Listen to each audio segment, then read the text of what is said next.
Hi, welcome to Philly Jazz Talks. I'm Suzanne Cloud. I'm project director of the Philadelphia Jazz Legacy Project. And this evening, we're going to be talking to trumpeter and composer Randy Brecker and jazz journalist Bill Milkowski, author of a new biography coming out about Randy's brother, saxophonist Michael Brecker.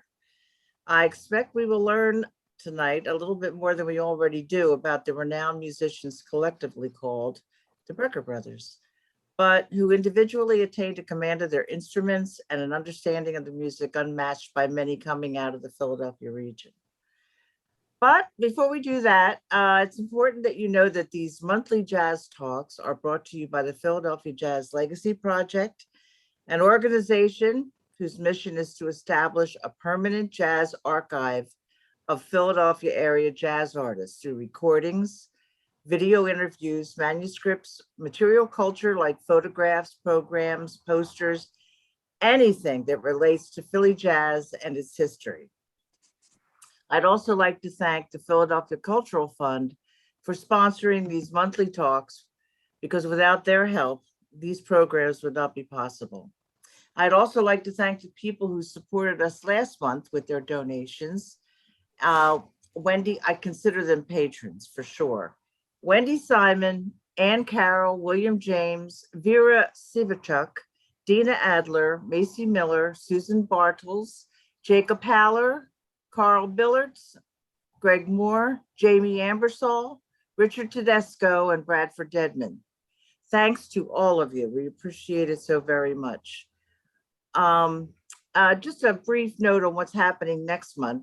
Next month, Philly Jazz Talks will be talking with drummer and percussionist Eric Marley. He was a student of the late drummer, educator, and he was also the president of Dreambox Media Records. His name was Jim Miller, who with his band made quite an impact from the 70s until his death 3 years ago. Eric has put together a video and audio collection where Eric's band has redone all of Miller's very eclectic music. So I hope you'll tune in. We don't have a definitive date yet, but I'll let everybody know. In fact, if you want to know about the events that we have at the Legacy Project, you can go to our website at phillyjazzhistory.org and sign up for our monthly newsletters. You get all kinds of information, free things to do. So now I'm going to introduce tonight's guests. Trumpeter Randy Brecker grew up in Cheltenham, right across the city line from Philadelphia, to a musical father who encouraged him in music and jazz by exposing the young boy and his brother to the icons of jazz, Monk, Miles, and Duke Ellington, just to name a few. Later, Brecker would record with Blood, Sweat, and Tears, but would jump quickly into jazz with the Horace Silver Quintet and Art Blakey's Jazz Messengers. In 1975, Randy would form the Brecker Brothers with his brother Michael, a saxophonist, and they released 6 albums, garnering 7 Grammy nominations. Now we're going to jump. There's a whole lot of business in between this 1997, but we're not going to go into that right now. In 1997, Brecker won his first Grammy for his album Into the Sun as a solo artist. I could go on and on about all the awards Randy Brecker's won and all the important gigs he's played, the festivals, and the zillions of recordings he's appeared on as a leader or as a sideman or as a featured guest. But then we'd never have time to speak to him tonight if I did that. On a side note, you can buy tickets to see Randy at the Gateway Playhouse on October 2nd. We'll have more on that later tonight. Our other guest tonight is someone I've admired for a long, long time, jazz journalist Bill Milkowski. He's written thousands of articles for magazines and album liner notes. He's written for publications like Downbeat, Jazz Times, Jazz Is, The Absolute Sound, just to name just a few. He's authored biographies of bassist Jaco Pastorius, which I absolutely loved, Rolling Stones guitarist Keith Richards, our homegrown legend, Pat Martino, and many interviews and books on the music we all love so much. In 2011, Bill received a Lifetime Achievement Award from the Jazz Journalists Association. And in 2015, he received a Bruce Lundvall Award from the Montreal International Jazz Festival. Bill's new biography on Michael Brecker, and it's titled Ode to a Tenor Titan, The Life and Times and Music of Michael Brecker, is due to be released next week. So we're very excited to have both of these wonderful gentlemen with us. So welcome to all of you, and let's go. Cool. So Randy, Yeah. how are you doing tonight? I just wanted to ask you how you came up. Where did you come from? How long you been home? You tell me you did a lot of one-nighters. Oh, well, I was in Europe for 2 weeks and thrilled to be playing again. It's been pretty good since August. I was there previously, so some of the same cities. Ironically, everything had been postponed. Imagine the fact that I ended up in Denmark twice within about 3 weeks, same cities. And they were previously postponed. Everybody was very good-natured about it, though, the fact that I appeared with 2 different bands, 2 completely different things just by coincidence. So it was tiring, but a lot of fun to play again. That's all I can say. I played with the Aarhus Jazz Orchestra, which was just first rate. I'd never heard them before. Some difficult music off a record that I did with Swedish composer Mats Holmqvist called Together. Not easy stuff, and these guys played great. We played 3 concerts, and I was also with a group from Slovakia that I played with for years that I love playing with, just a lot of simpler kind of ethnic-oriented Slovakian folky kind of stuff. It's really fun to play. It was like the opposite extreme where there's just short heads and you can just stretch out. So it was a lot of fun just playing again every night and really just being able to see where I'm at trumpetistically and musically after all the time off, 16 months pretty much before these gigs started coming in. That's right. So it was interesting 2 weeks. All right. Well, I got home Monday night too. Oh, you Monday did? night. Okay. So you've had a little bit of a rest. Yeah, one day. So, well, let's talk about, this is kind of Philly centric. I wanted to start out. I've watched a couple of interviews that people have done with you, and I'd like you to talk. In fact, Lex, put up the cute family photo we have of. Uh-oh. Aha. Can you tell us who's there? Not the guy on the left. We all know who the guy on the left is. Well, that's a good one. I actually haven't seen that one before. I have a similar one, I think a different year. I'm on the left. My late great brother's on the right, and our sister Emily is in the middle. She's also a wonderful musician. Yeah, you're all of you are very musical now, and that's where I want to get to talking about your father. Tell me about your dad in some depth. And was he originally from Cheltenham or Philadelphia? Your dad? Yeah, he was born in Philly proper. I should know exactly where. I don't recall or what high school he went to. Now at this second I don't quite remember. But he was by vocation a lawyer first, but to make money. But he was always a musician first. Went to music camp, and which I went to later, that called Anabar, and the sister camp was Geneva, and they produced full-blown Broadway shows every year. He came up with people like Moose Charlap and Irv Graham, also a Broadway writer. In fact, when I went there the one year, James Caan was my brother's counselor, and I can't think of his name now. A famous Broadway writer was the at the girls' camp. His name will come to me later. Was it Marvin Hamlish? Marvin Hamlish. Okay, sorry about that. Yeah, that's right. And Dad had written a lot of the camp songs when he was young, and they were still part of the camp lore. A lot of the songs that we sang were his. And he was just a wonderful musician. When I was 2 weeks old, he wrote a tune about me and forecasting that I'd play a horn, maybe a hot fife, and love music even more than my wife. And had all my future was really set. He loved music. There were jam sessions at the house quite a bit with some really fine players. So I was exposed to everything, from my earliest recollection, as were my brother and sister. So Now, how come he didn't, how come your dad didn't become a full-time musician and not become a lawyer? I mean, why did, well, he grew up in a poor family. His grandparents were immigrants, and he was just worried about the making money. To be honest, if we could make a living, he was working a lot in Philly. He also did a lot of the ships, music on the, I don't know, cruise ships or whatever they right, called them back then. He was just worried about making a living, and he had a talent. He was a very smart guy, and he was a very well read, and he was a good lawyer too, and provided for us very well. Although we grew up in a very small house, later we moved to a bigger one right in the suburbs. Like I said, right over city line. The music school got a lot better, Cheltenham High School. In my 11th grade, I think, our teacher started a what do they call it? Not a dance band, but a stage band. They couldn't okay, call it a jazz band. Mr. that's right. Delaker. Mhm. And he was a very good arranger, so I got to play in school also, and the band was pretty good. And we entered some contests, and I got a little notoriety out of that. And also started.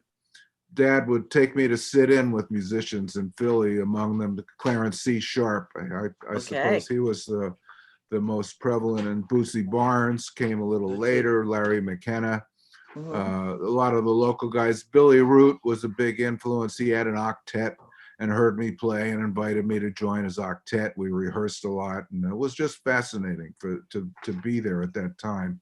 There was so much music going on, so many great musicians. Yeah, well, Lex is our tech guy, just so I want to introduce him. Lex, put up the picture of Randy in high school with the trumpet. Oh, there it is.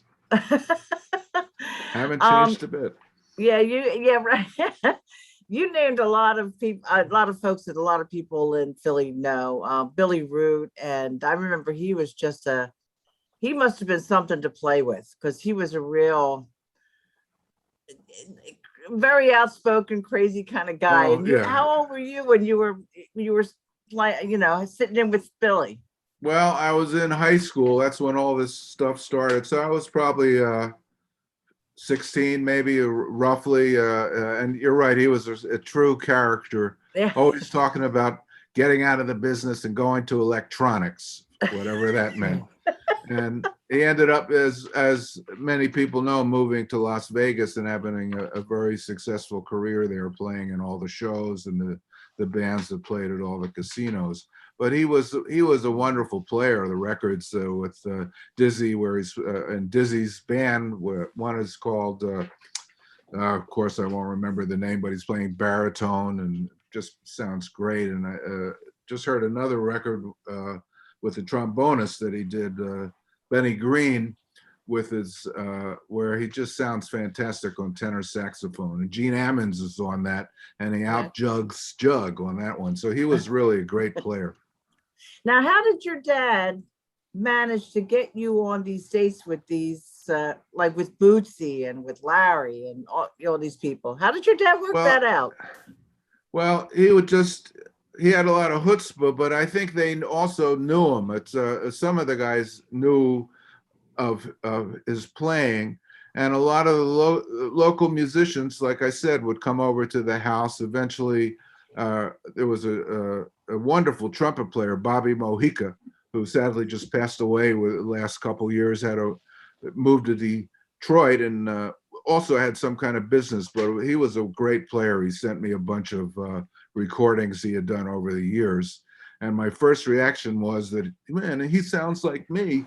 And I realized that I sound like him because I grew up listening to him, and it Right. kind of interacted, I think, subconsciously. Just a great player. He was at a lot of the sessions. Uh, And we had a couple famous people. Once, John Hendricks, who was one of my idols. I also had dad had all the Lambert, Hendricks, and Ross records, and I could sing along with a lot of them. When I was really young, I remember in third grade, I brought Cloudburst, John Hendricks singing Yeah. Cloudburst, into our little once a week music class. We were each assigned to bring our favorite music in.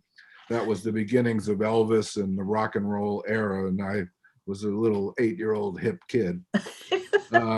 So indisputably, Dad was our biggest influence, and he was really talented as far as being a player and a songwriter and lyricist and singer, for that matter. On one of those records that you mentioned, Into the Sun, I should have it queued up. I did a kind of a tribute to Dad. I had him. I was trying to put the original version of this tune he wrote for me when I was 2 weeks old. It's called "The Hottest Man in Town." Oh. And it was too scratchy, so he actually came up to New York. He was 79 years old. Went in the studio like a real pro. Just sat down at the piano, sang in the tune, one take, and split. And that's on there. And we put scratches on it to make it sound like it was an older recording. But it's just fascinating that he forecast my future like he did. I mean, my path was set whether I liked it or not. Randy, you're exactly First 2 line weeks said, old. I'll be so while proud you were of you, upstairs lying Sonny, in when the I bed, hear you give I out wait on for that you. horn. I will be so proud of you, Sonny, when I'll hear you give out on that horn. I'll be so proud. My future was foretold. All right. Well, let's bring up a picture of Michael and Randy at the Bijou in 1973. It was a newspaper Oh, I've seen article this by one. Jack Lloyd, and they said your dad was Jack Lloyd, who is of course passed on by now. He Yeah. he mentioned that your dad was in the audience Oh, that well, night, the I'm Bijou. sure he was. They would come out and see us all the time. And Now I'd like to bring Bill Milkowski in here. Bill, are you Hey. still? Oh, all right. Well, it's going to be kind of a free flow conversation. So, Bill, why don't you start discussing Well, this long career of this esteemed individual we have here tonight? I'm first of all, I'm curious, Randy, about yeah. what clubs your father might have taken you to in Philly. Oh, Mike had okay. mentioned that he remembers having a revelation seeing Monk when he was a little kid. Maybe that was an Yeah. outdoor festival or something. But also, he mentioned, and you probably remember, that your father, who was a Clifford Brown fan, Yeah. took you guys around to clubs. So do you remember some of the clubs that you went to in Philly? Oh, sure. Well, the main one, because was in Cherry Hill, New Jersey, the Red Hill Inn, or no, Red Hill, New Jersey, near Cherry okay. Hill, the Red Hill Inn. Yeah. We went quite a bit. Heard Maynard's big band, Miles, and Cannonball Coltrane didn't show up that particular night, but that band, Carmen McRae, Monk, and also we went to the Showboat or Peps. Those were Right. two right around the corner from each other. Pre being legal, but if we were with our dad, they didn't really question that. So we were, and there was, I might also mention that he had something to do with the music fairs in the tents that started in Philly. Monday nights or off nights, they had jazz. I think there were 3 tents in the area. Valley Forge was one. Frank Ford, I don't remember all the names, but Lee Goober, Frank Ford, Shelley Gross. I actually remember this. And Dad was also a backer, and he took us to those concerts. I remember seeing Dave Brubeck there, and Dad whispering in my ear during a Joe Morello drum solo how professional the group was, because Dave had heard the drum solo probably thousands of times and was sitting there smiling. He kind of taught us as we went, as far as how to present ourselves on stage. But we heard a lot of great music as youngsters. Yeah, the way Mike put it was, instead of taking us to football games or baseball games, our father took us to jazz concerts. Yeah, that was it. And to New York, took us to hear Dizzy. I remember hearing Dizzy knew Dad a little, and he waved at him. We were at above the Metropole, and also heard Miles with JJ and Hank Mobley, that group at the Jazz Gallery, which wasn't open for too long. So he'd also take us up to New York and we'd do the club thing. Yeah. So you and Mike had obviously developed this telepathic thing that only brothers can do. It was evident in Dreams and the Brecker Brothers.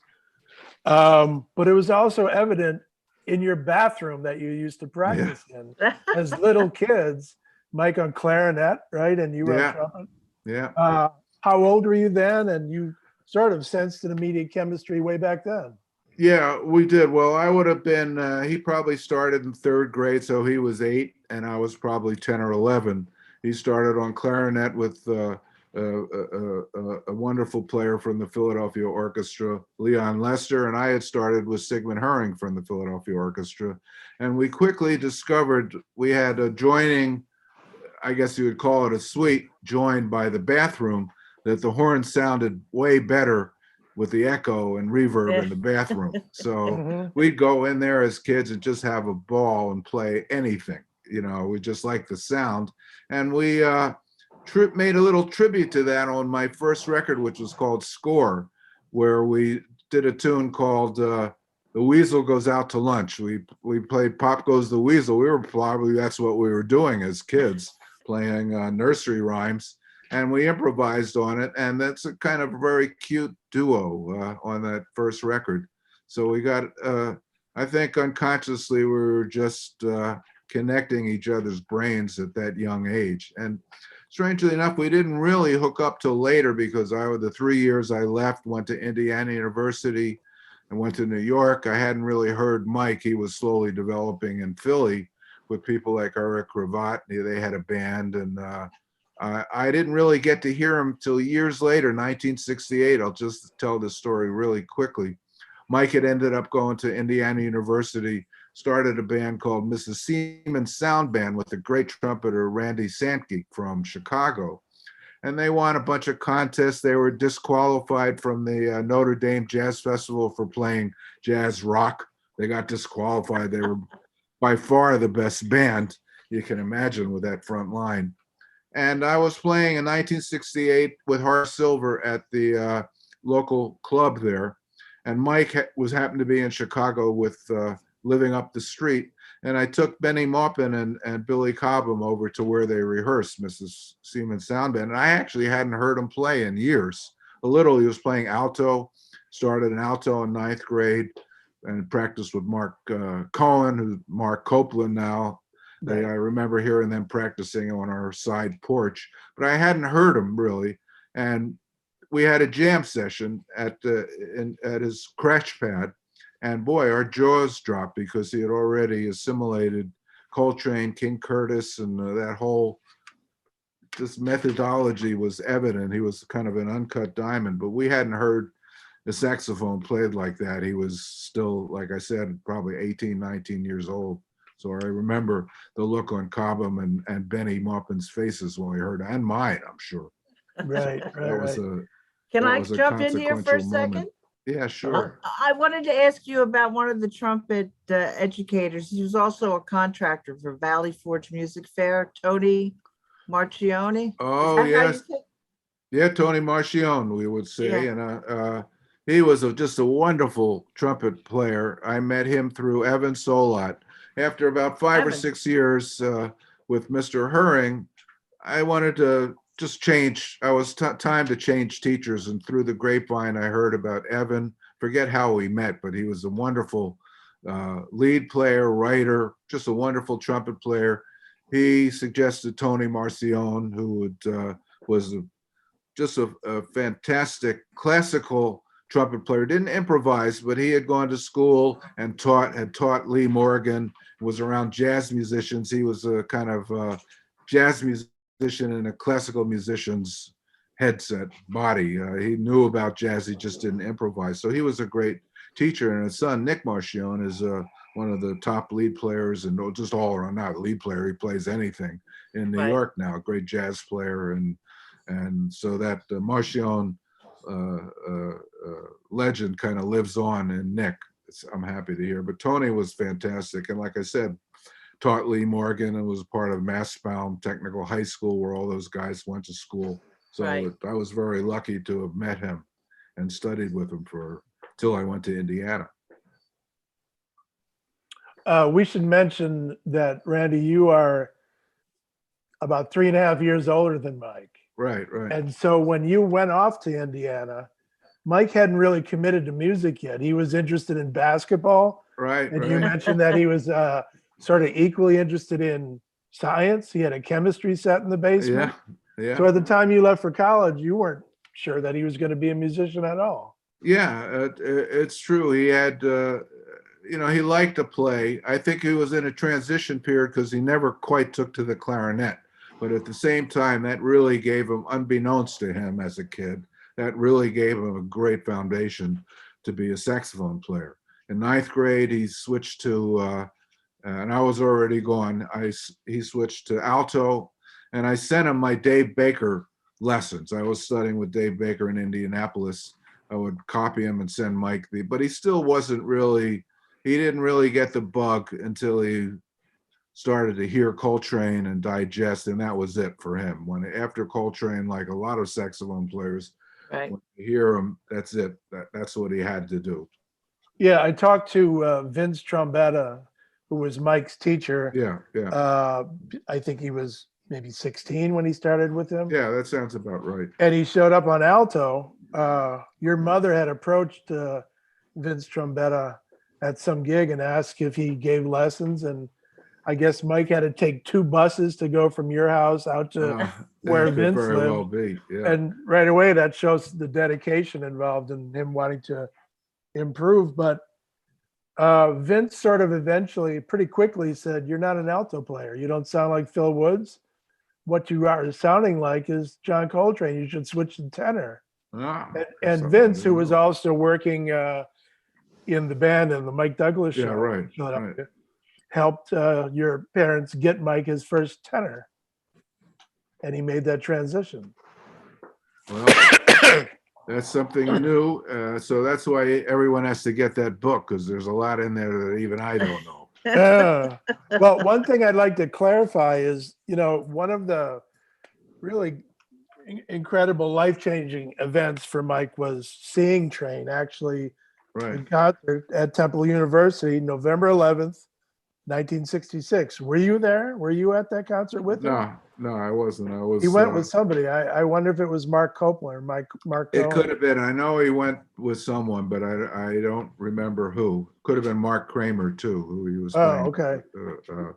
Well, he talked about that as a life-changing event, and it really made him understand that music was something deeper than just notes on a page. Right. And I want to read something from a book that this author, Michael Siegel, did a book called The Devil's Horn in 2005. It's about the saxophone, the history of it. And he interviewed Mike, and he got Mike to talk about what it was about Train's playing that affected him. And Mike said at the time, his playing was highly emotional. It had a large spiritual, mystical quality to it and a gorgeous sound. His tone was unique, mysterious, dark, hard, yet lushly beautiful. Every note of a Coltrane solo had weight and meaning. From a technical point of view, it was outrageous. From an intellectual view, it was deep, full of exciting, innovative ideas that hadn't been done before. For me as a high school student, high school musician, it was just outrageous and compelling. Through the music of John Coltrane, I had found a calling, and I remember feeling so grateful that I was playing the tenor saxophone. And it was really as a result of hearing Coltrane that I decided on music as a life's endeavor. So that's quite a testimony. I mean, Train was, of course, his North Star. But as you mentioned, in his playing, there was also, he could summon up that, King Curtis, Junior Walker, sort of earthy funk thing that was also prevalent in his playing, both with Dreams and the Brecker Brothers. Now, can I jump in here a minute, Bill? Sure. Randy, I wanted to, do you remember when you decided, since you're the older brother, that you wanted to team up with Michael and be the Brecker Brothers. And you were formidable. You really added, I remember when I was singing back then, I mean, I remember, oh, the Brecker Brothers were on this record. Let's get it. You know, when did you decide, well, let's just join up together? And what made you decide to do that? Well, that's kind of a long story. I mean, where life took care of itself in a way. Of course, after I heard him, I wanted to play with him, you know, after that momentous jam session in Chicago. And shortly after that, I got signed. I've been playing with Duke Pearson's big band, Right. and Duke was kind enough to sign me to a record deal at Solid State, which was Blue Note Records, Mhm. the same company. And my first thought was to get Mike. Now, I think Bill would know this. He was already living in New York. My recollection was they actually flew in from Indiana, but maybe he had just moved there, and he still kind of was an uncut diamond. He hadn't played with anyone yet, really. So he's on my first record, which is called Score, and he's still in a real developmental stage, but he sounds great. So from there on, we knew we were going to play together. And then some happenstance happened. I was playing with Horace. Horace broke up the band. I came back to New York with Billy Cobham. In the meantime, Mike had met Barry Rogers, a wonderful trombone player, who in turn had met two singer-songwriters. They started a band called Dreams. Right. They were looking for a trumpet player and a drummer. And I said, well, we just left Horace Silver. He broke up the band. So what about us? So happenstance. So that's how that band started. We got signed to Columbia Records by Clive Davis.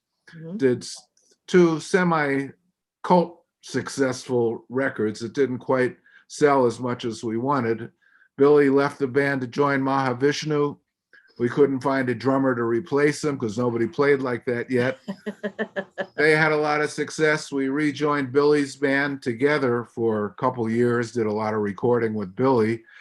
And in that interim, I started writing. I had also was a longtime friend of Dave Sanborn. We'd gone to camp together, music camp at Indiana University, Stan Kenton Band Camp, and stayed in touch. And I thought that would be a great front line. He had been playing with Paul Butterfield Blues Band, and we played together a lot throughout the years too. So that was the impetus for the start of the Brecker Brothers. And it was, make a long story short, Clive Davis came back to the fore, and I had written a lot of music for intending to actually, truthfully, I've told this story many times, do a solo record. We had a kind of little group that we had formed, Will Lee on bass, Don Grolnick, who had been a part of Dreams, the Right. second iteration of Dreams, Steve Kahn on guitar, Chris Parker. They all lived in the same building, and people were writing. Steve Kahn was writing a lot, Grolnick was writing a lot. But I got a call from a guy named Steve Brecker, who had just signed a production deal with Clive Davis. Clive had heard about the music we'd been rehearsing and said, Steve made the offer to sign the band. We wouldn't have to do a demo, take it around. That's what we were intending on doing. But the caveat was you have to call the band the Brecker Brothers. And at first I protested because I was figuring this would be a solo record. And in the front line, there were three horns, so it would look funny. That was my argument. Because Sanborn was in the front line. It was written for three horns. But they got their way. It was just too good of an opportunity to turn down. So even with Sanborn in the front line, the band became the Brecker Brothers at Clive Davis's request. And truthfully, we had never even thought of that name. We had never really heard it before, if you can believe that. I remember there was a review of maybe Billy's band where somebody mentioned the brothers Brecker, but the actual Right. Brecker Brothers, Clive Davis thought of the name, and that's the truth. Oh. Really, Now, he when, thought of the name. Yeah. when you guys were playing together, what was the kind of the dynamics like between the two of you? I know I'm sure there was, being brothers, it was very, very Well, we just had a lot of common experiences, and Sanborn, for instance, fit into that mold. And Ronnie Cuber, there were two or three other the people that also liked, besides just straight ahead bebop, had a little area in R&B and soul music. So we knew how to phrase, and it was just kind of a natural thing. There weren't many horn players doing that. In fact, Ronnie and Sanborn are the only two I could think of, and Barry Rogers, of course, who was coming out of Latin music, but also was really we just fit together like glove, either me and Mike, or there's some recordings where all five of us are on that. And it was just a commonality in the music we really enjoyed and listened to all the time. But Mike and I really had a sixth sense when we played together. We didn't have to talk about the nuances, we didn't have to talk about phrasing, and we easily jammed up horn parts as we could do with Cuber and Sanborn too. We were just good at, let's jam this, and we could just do it really easily. It was like a natural thing. Wow. Yeah, so that ability to improvise on the spot arrangements, plus the tremendous soloing, really separated you from Chicago and Blood, Sweat, and Tears and other bands that were blending jazz horns and rock at the time. Thanks for bringing that up. Yeah, Dreams, for instance, we never wrote any of the horn parts out. We just jammed them up. It was when cassette recording came to the fore, so we could record the rehearsals, and nothing was ever written down. We just jammed everything up and listened to the previous day rehearsal and take it from there. So that's what kind of did separate. And it was kind of like, we looked at it kind of like towards a Mingus horn section, where there was just a lot of freedom to move around. And if you didn't want to play the part, play something else. And we knew how to listen to each other. So on the spot, we think of new lines every night, new horn parts. Yeah, that first Dreams album was really incredible. And Will Lee, who would later join the band, was at the University of Miami at the time the first album came out. And he and all his college pals regarded that as Dreams as like the Beatles of instrumental music. It was, you guys were the biggest. It was sort of a niche band in terms of sales, whatever, but highly regarded among other musicians. And Will was beside himself for actually getting to join that band. Yeah, it was just another happenstance. I had a friend who I had gone to Indiana University with, wonderful tenor player named Gary Campbell. Happened to be talking on the phone. He was teaching at one of the schools in Miami, and I was saying, we're kind of looking for a bass player. And he said, well, I'll never forget this. He said, well, there's this kid. He's son of the dean of the School of Music at the University of Miami. He's only 17, but why don't you try him? So I called up the kid, 17 years old, Will Lee, and he came up and he got the gig in about 10 seconds. He played so great. I'll never forget it. And plus, he sang, we said, do you sing? And boy, he sang great. So you got the gig. He never went home. And the rest is history. He's been there ever since. Busiest bass player in New York's history. Yeah. So can you describe or give a feel of the loft scene that was happening in the early 70s? Mike came to town in 69. First he's on the Upper West Side, then he moves down to 18th Street. And then on 19th Street is the building with Chick Corea, Dave Holland, and Liebman in that building. So can you give a flavor of what that scene was like, the loft scene, and the jams that took place in all those lofts? Well, we hadn't really started working yet. I was doing some gigs around town, as we all were, at some crazy gig. The phone would ring. We hadn't really figured that part of it out yet. I was just starting to edge my way into some studio work and playing with big bands like Clark Terry and Duke Pearson, and then word started spread around Thad Mel's band. But the main hub was that place on 19th Street. And Mike ended up on 18th Street, but he could get to Liebman's loft by walking on the rooftops of the buildings and climbing the window. But yes, indeed, it was 3 floors of music. We'd play there every week, almost every day. Different styles, a lot of free playing, a lot with like 5 horns going at it full time. That was a big hub, 19th Street. Sadly, the building's never there. Chick was there for quite a while. Dave Holland, wonderful funk drummer and keyboard artist. Howie Wyeth was actually on the first floor for a while. He was Andrew Wyeth's grandson, the great artist. And he played great, that style. So there was a little of that in the building in case we just felt like going in that direction. It was music 24 hours a day. And there were other lofts around. Gene Pearl was rooming with Jan Hammer and Don Elias. There was a lot going on in that loft. So we just float around from one to the other. Eventually we got lofts and had jam sessions at our places. That was the way to learn how to play, you know. And one of the key things, one of the reasons this was possible, rents were so cheap, Right. compared to now. Oh yeah, my rent, I had 1,600 square feet in my loft, 175 a month. You Oh my dig? God. Yeah. And Mike lived around the corner in his loft. Chris Parker was on one floor. Mike was. They had a little more rent. I had the cheapest one I think you could find, but it was pretty nice, especially for that amount of money. I Yeah. kept that until they kicked me out. Mm. Phil, I wanted to ask you something. Yes. Since we're getting a little short on time, I wanted to ask you about your book, why you decided to write it, who you interviewed about Michael Brecker, and just tell us.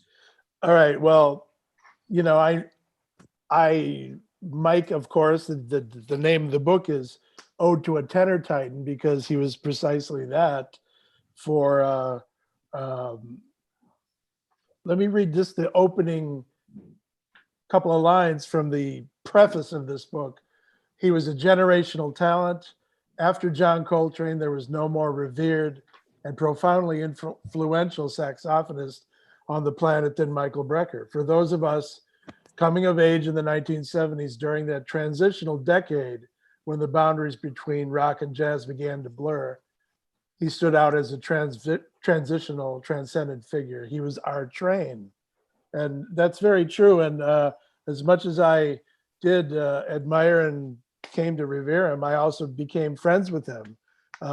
First saw him with Joni Mitchell's band when I was living in Milwaukee. He played that Shadows and Light tour with Pat Metheny and Lyle Mays and Don Elias and Jocko.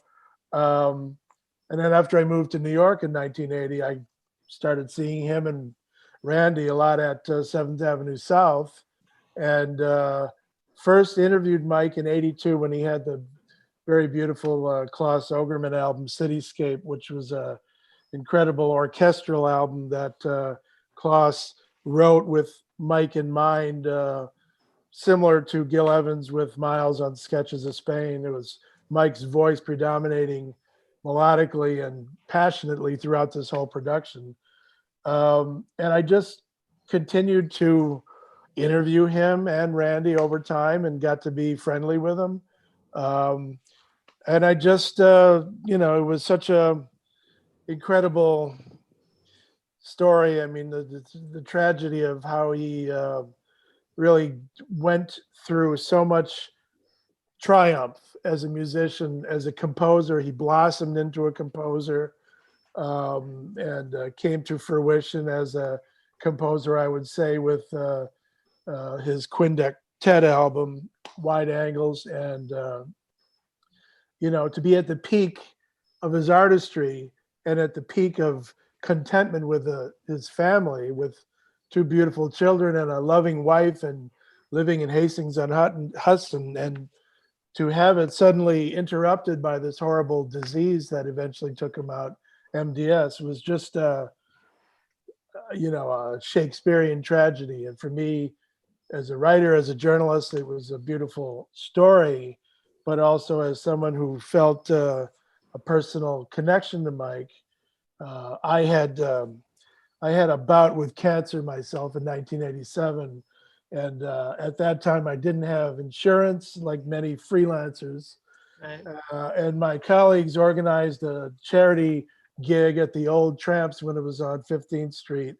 And Mike played. He played with John Schofield and Mike Stern, a bunch of people. And, he's a giant in the industry. And he came down to my little benefit at this stumpy Irish bar. And I never forgot that. And it just was something that bonded me to him. And over time, we maintained a friendship. And I felt honored to be able to dip into this story, and I interviewed over 100 people. I took all of 2019 traveling to everywhere to interview people in person. I went out to Randy's place in East Hampton and Lehman's place and Jeff Tain Watts and Easton. And, then I spent all of 2020 writing it, transcribing the interviews and writing it. And I would have been on lockdown anyway, working 10 hours a day, typing, and finished the book in December of 2020. And it's gone through some editing and rewriting and gathering photos. And now finally, this 2.5 years has come to fruition. I got a box of authors' books sent to me a couple of days ago. Well, let's Lex, why don't you put the picture up of Bill getting his book sent? Oh yeah. Oh, You got it? There it is. great picture. It is. I think it's wonderful. Yeah. So they're going on sale in October 1st, right? Yeah, I guess the books are actually going from the warehouse to various stores. I was told by the publisher that it sold out the first printing before the books went anywhere. It was like strictly through pre-order sales on Amazon. Mm-hmm. It wiped out they're already doing a second printing. So this is obviously Mike was beloved and revered as a player. And I imagine that people are going to buy this because he was such a great figure and such a humble and lovable person. And I tried to convey all of that. I tried to really lift him up in this book and convey the great humanitarian and human being that he was at the same time. And I did the best I could, and I think it came out great. Well, I'm sure a lot of Philly folks will be buying. I know I've ordered mine. Now, let's get to a couple of questions. We have one from my partner in crime at the Philly Jazz Archives. He wanted Randy to talk about the Brecker Brothers stuff at the Living Jazz Archives at William Patterson. Randy? Well, that's run by a good friend of ours who's become a good friend throughout the years. He's wonderful tenor saxophonist, Dave Dempsey, who has put together that jazz archive, not only of all of Mike's, and they're still transcribing, they're still going through it. Mike had so much stuff going through all his method books. He hand wrote a lot of things, always dated his jazz vocabulary when he came something. He was very organized. When he came up with some new idea, he wrote it down and dated it. So they're still going through everything, plus all the cassettes and reel-to-reel tapes that Mike had. So it's a work in progress, but for my money, it's the best jazz archive. They also have all of Thad Jones stuff and Clark Terry's and Mulgrew. It's a really labor of love. So it's right in everyone's backyard at William Patterson, and you can have really ready access to it. So it's really can't thank Dave Dempsey enough for putting this all together the last few years. Oh, we've been in touch with a lot of different archives as we've been putting together ours slowly but surely. Good. We had a question for about both your horn parts with Billy Cobham and Shabazz. Who wrote and arranged the horn parts? Well, Billy, in a nutshell, and he still does. I went on the road with him, but it was one of my last gigs in 2019. We did a coast to coast tour, and Billy's still writing away and writes the horn parts, and we might make little suggestions here and there, but he has his own way of doing things, and he's just plays as great as ever. It's still a thrill after all these years. I just stand there and watch him open mouth. He literally created that style of drumming. You have to realize that nobody played like that before he did. Right. And now there are multitudes of drummers all over the world that comped his stuff, so to speak. So it's just played with him a month ago, in fact. So it's a thrill. But he was very methodical and a very hard worker at the same time to manage his own career, and he's still at the helm, man. Still plays great. Still writing some great stuff too. And it's interesting that he rearranged all the crosswind stuff that you guys played. Yeah, that was a big surprise because I figured I knew this stuff finally. Old material from the 70s, but he totally rearranged totally parts. rearranged everything, much to our chagrin at the time, because there was a lot of music to learn. Yeah. But he's a just fascinating musician. Well, that was from Mike Paschal. Now we have another one from Francie Scanlon. How may the death of Phil Schaap impact the advancement / audience build of jazz? Impact? Asking Well, ahead. everyone, who lived in New York woke up with his bird flight show. I remember hearing it in 1980 when I moved to town. And it's like, wow, this guy knows a lot about Charlie Parker. I better listen. It was educational. I mean, he knows what Charlie Parker had for breakfast on November 13th, 1945. I mean, this guy was a fount of knowledge, and he really passed it on, and he became a great jazz educator connected with jazz at Lincoln Center. So it's sad that he passed, and it's the community mourns his loss, but more than that, we miss his contribution, because he was feeding us on a daily basis from WKCR, the great radio station based out of Columbia University. He was there for decades, and really was spreading the word about jazz in general, but Bird in particular, and that's quite a resource to have. Yeah, he's very much missed, as is the late great George Wein. And I know, Randy, you Yeah. played with George. I remember seeing, I think maybe the last time I saw George play, Annette Cohen was in his band. You were in the Right. group. Can you talk about George and playing with him and knowing him as a person?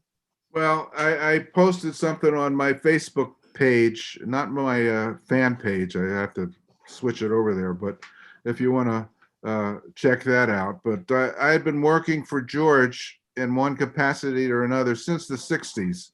I was doing a tour with Horace Silver, and there was also a singer on the bill. I think his name was Joe Simon. He had made a little noise, and George called me up, and we negotiated, I think, an extra $40 per show if me and Benny Maupin would also, after Horace's gig was done, back up this guy Joe Simon. So, and I was thrilled. I couldn't believe I was talking to George Wein on the phone. And we became friends. He was very supportive with the Brecker Brothers. We worked for him quite a bit.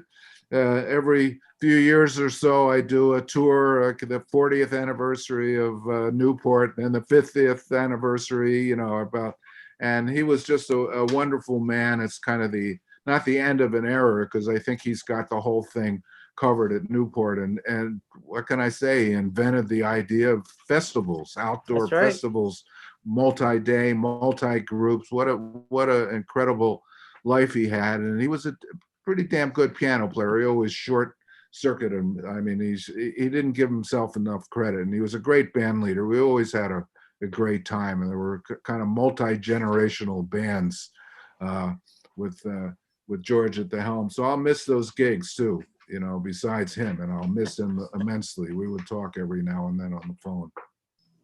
All right, I'd like to put up, let's put up the important websites for everybody just to take note of.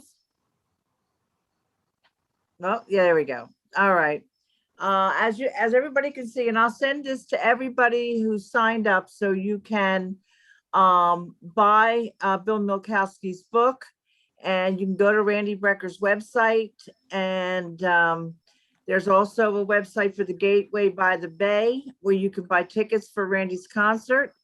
And of course, our organization is at the bottom, phillyjazzhistory.org. So I hope, and like I said, I'll be sending this to you, so you don't have to have photographic memory to memorize all this stuff.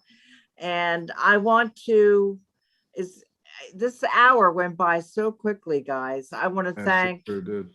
Randy for doing this. I know he was tired from bouncing around the continents the last couple of weeks. And Bill Milkowski, congratulations on the book. I can't wait to read it. And Joe D'Onofrio, Joe, you know, I love you. I love you as well. All right, put up the last little image there. All right, this is the big ask we always do at the end. Your tax deductible donation will help the jazz community build our archives for everyone to enjoy. And we do these every month, and they're always free. So if you have a minute, please, please go to our website, drop a $5 in there or drop a bigger amount. And Jamie Ambersole really was very generous, and everybody knows Jamie. But it helps. Everything helps in this day and age, and it keeps the musicians working and puts the musicians in context. A lot of times when you know more about the musicians and their lives, you enjoy the music more. It's just the way it is. So thanks again, Randy. Thanks again, Bill. I'll send you an email. And Joe, we'll be seeing you, and have a wonderful, wonderful, festival, Joe. I really appreciate you coming on. Thank you, Suzanne. Thank you very much. Thanks, everybody. Bye-bye. Bye-bye. Thank you. Bye-bye. all.